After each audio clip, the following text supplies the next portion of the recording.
Sir, தமிழகத்தை பொறுத்தவரைக்கும் அதிமுக திமுக என்ற நிலை மாதிரி இன்னைக்கு தமிழக வெற்றி கழகம் விஜய் ஒரு முக்கிய பங்கு இந்த தேர்தலை வகிப்பாரு. அதை எப்படி எதிர்கொள்ளுது? எங்க முக்கிய பங்கு வந்தா தானே தெரியும். சும்மா உங்க பத்திரிகை ஊடகத்தையும் அப்படி போட்டு அந்த என்ன ரேட் ஏறுது, டிபிஆர் ரேட் ஆகிறதுக்காக அதை போட்டு காட்டிட்டு இருக்கிறீங்க. என்னங்க இருக்குது, என்ன பண்ணாங்க சொல்லுங்க பார்க்கலாம். இந்த ஆட்சி இப்போ நான் இவ்வளவு சொன்னேன்.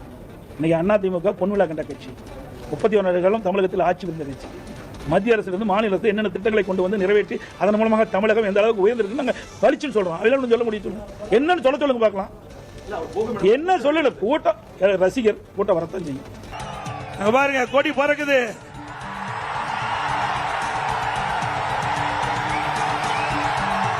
பிள்ளையார் சொல்லி போட்டாங்க, எழுச்சி ஆரவாரம். போய் பிஞ்சு ஒரு வாரம் ஆச்சு.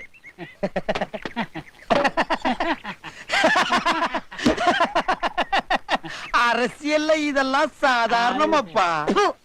இதுக்கு பிச்சை எடுக்கலாம்.